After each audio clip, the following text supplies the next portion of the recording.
everybody, and welcome to my review of The Meg, not to be confused with the absolute cinematic masterpiece that was Shark Attack 3 Megalodon, a movie that I'm going to try and plug as much as I can in this review. Yeah, that's like one of my most favorite crap movies of all time, but that's not what we're here to talk about. So, The Meg is directed by John Turteltaub, and it stars Jason Statham as this absolute hardcore action hero. Basically, you got this research facility that's out in the middle of the ocean somewhere, and there's like a 25-meter shark that has broken free from like a thing under the water, which was covered over by a layer of something science. I don't know, there's a lot of scientific stuff in this film.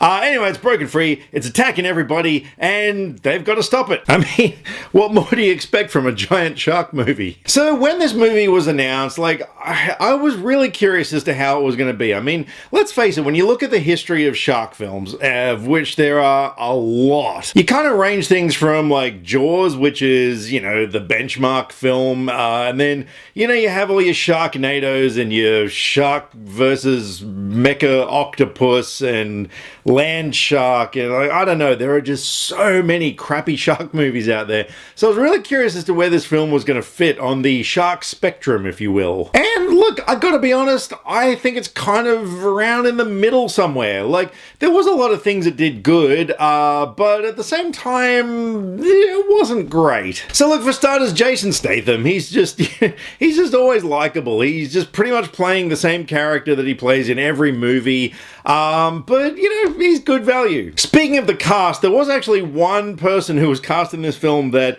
made me really cautious as to whether this movie was going to be any good or not, and that was Ruby Rose. Nothing against her personally, but she's not the greatest actress, and let's face it, she's recently done a string of extremely bad films. I mean, okay, she was in John Wick Chapter 2, but she played a mute, so, you know. But look, I've got to give credit where it's due. She was actually okay in this film. Aside from her performance being not too bad, her character was pretty cool too, so, yeah.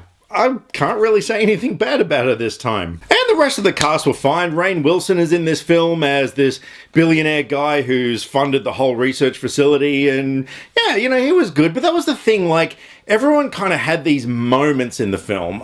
There weren't any real sort of standout characters that did something amazing or anything like that. Everyone just kind of had these moments. The little girl that you see in the trailer, you know, she was really good as well. Like, but again, it was just because of these moments. Like, this film made a lot of attempts to do some real character development and connections between the characters and things like that, but at the end of the day, they were kind of unnecessary because, you know, people who are going to see a giant shark movie don't care about that sort of stuff. And I gotta be honest, there was even one moment in the screening I went to tonight that I've never really seen before. There's a moment halfway through the film where all the action kind of comes to a halt, and there's a conversation between Statham's character and this other actress whose name I have no idea. And it's kind of a tender conversation between the two, and someone up the back actually like faked a loud yawn, and the whole audience started laughing, but then everyone just started talking. Like, I'm not kidding, I've never seen anything like this.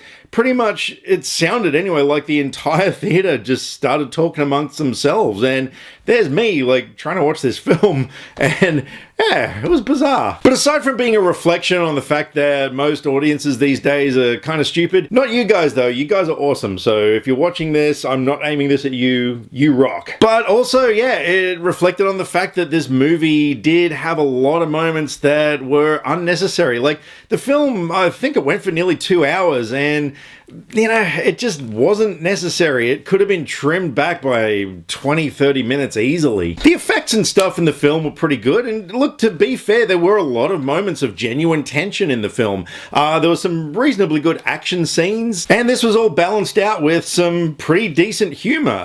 There were just some moments, even things that weren't really in dialogue, just some, I don't know, funny shots and stuff that, you know, gave a genuine chuckle. But that's the thing that struck me about this film was that the direction was actually pretty good, but I thought the direction was better than what the source material provided. But unfortunately, the first two acts did go for a lot longer than they should have, and by the time the third act comes along, yeah, I don't know, I wasn't bored, but I was just kind of like, eh.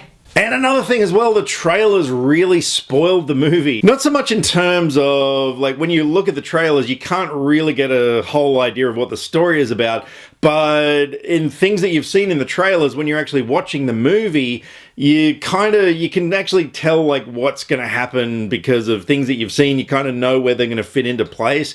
So yeah, unfortunately, the trailers did spoil the film a little bit. So look, overall, you know, the Meg's okay. I don't think I'd ever own it on Blu-ray. Probably wouldn't really see it again, to be honest. It's not a forgettable film. I mean, it's not the worst film I've seen this year. It's just kind of one of those films that is just there. It just exists. And because of all that, I'm going to give The Meg a 5 out of 10. Yeah, this is another one of those films that's just the very definition of an average film. I mean, you know, when I was watching it, it was okay. It was entertaining enough, but walking away from it, I can already feel the part of my memory that is retaining Meg information is just getting Control-Z'd out of my head. But over to you guys. If you've seen the Meg, I would love to know what you thought of it. Drop me some comments, let me know what you thought, and where does this fit in, you know, the plethora of shark films that are out there? Yeah, what are some of your favorite shark films? Like, oh, I don't know, for instance, Shark Attack 3 Megalodon. One day, seriously, I'm going to review this film. This movie is an absolute masterpiece that I cherish. Alrighty, so let me know what you thought of the Meg. Drop me some comments either here or on Facebook. All the social media links are in the description below because I like to talk about movies and I would love to talk about movies with you. Catch you next time. Click subscribe to stay up to date with all the latest movie reviews. Skynet will be taking over any day now, so what have you got to lose? Nyah.